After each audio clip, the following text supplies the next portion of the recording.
like any typical heavy attitude, entitled Self-Centered Woman. She wasn't aware of the noose that had been cast around her. She screamed, "Is this some kind of joke?"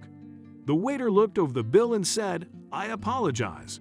I'll get you the correct bill in a moment." Shortly after he returned, when she saw the revised bill, her knees buckled. James Bauer, a successful high-end restaurant owner, had had one heck of a day. It was Christmas Eve. His wife and kids wanted to spend the night with him. However, running a successful business of any kind comes with its sacrifices, and one of the more common sacrifices is family time. Even though it had to be done, James didn't like it. He had already taken a big loan to modernize the three-generation family restaurant that had been handed down to him. He was very attached to this business. James had worked there since he was 15. At first, it looked like the risk he took was all in vain. It's as if the cosmos, in a moment, opened doors for him.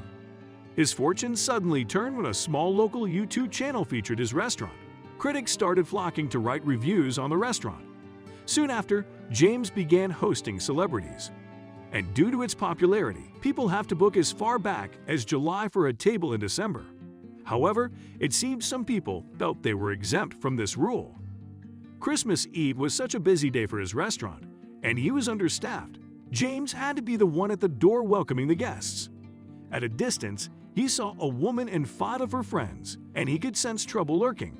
"This place is awesome," said the woman to her friends. "Food is amazing. There might be celebrities here." Even though business was thriving, James was far from being profitable. He had to keep his overheads low, and to maximize the profitability of his restaurant, he introduced 3 VIP tables at his establishment. And the privilege to dine at these tables was a few $1,000s. It wouldn't be the first time someone tried to sit there for free. While still bracing himself for potential trouble, the woman walked up. "Table for 6, please," said the woman.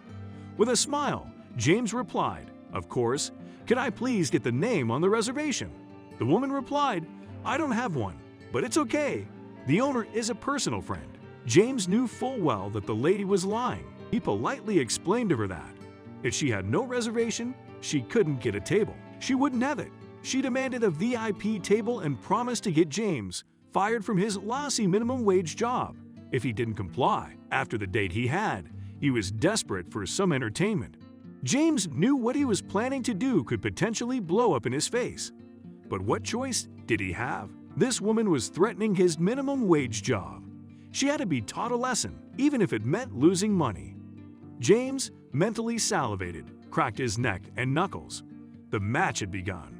James apologized to the woman and gave her and her friends a VIP table that cost a few $1,000s and didn't charge for it. He even went on to offer them 3 complimentary drinks each, which they were excited about. Unbeknownst to her, a wide noose had been cast. VIP tables have a special menu with no prices.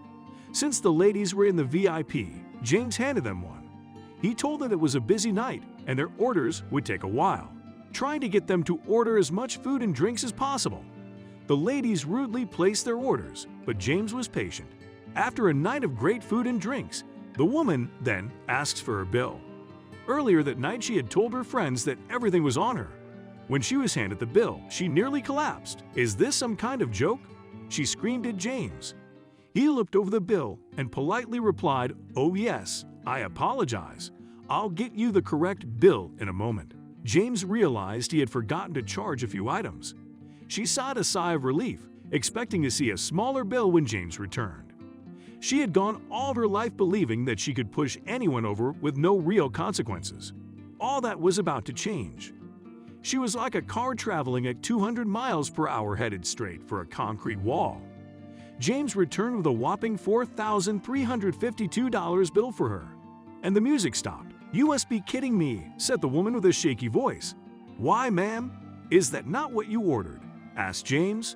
The woman went over the bill line by line. The world was collapsing in on her. She asked if she could be excused. James, though concerned, remained calm and simply reminded her, "Ma'am, we have your ID on file. Do not attempt to leave." She quickly rushed to the bathroom. The noose was on her neck, and James was applying pressure. A couple of minutes later, she returned to the table with a fresh face of makeup and a heightened attitude. You must be out of your mind. Your food was trash. There's no way I'm paying for this. I have the owner's number, and I'll call him," the woman exclaimed. Guests on other tables turned over to see what the fuss was all about. James promptly put her in her place. "Ma'am, I am the owner, and this nonsense has gone far enough. You didn't have a reservation, and I gave you the table you wanted. It's time to pay for the experience you felt entitled to," said James calmly. The undefeated, heavy attitude champion of the world had finally met her match. She realized she was out of options. Her company just sat there like frozen, dolled-up mannequins. The woman signed the check, grabbed a few $100s from her purse, and stormed out embarrassed. And James thought he was never going to see her again. 2 days later, while James was in the back office, the woman returned with an older gentleman who must have been her father. And he was fuming. Like a pro, James didn't pay them any attention. He made them wait for about 30 minutes and then attended to them. James had irrefutable proof of her behavior caught on camera. After the older gentleman had seen the highlights of her behavior, he was furious. He stormed out with her, shouting at her to the car. Overall, James didn't lose any money on the table. And he got the satisfaction that we all deeply desire: taming a badly behaved and entitled woman.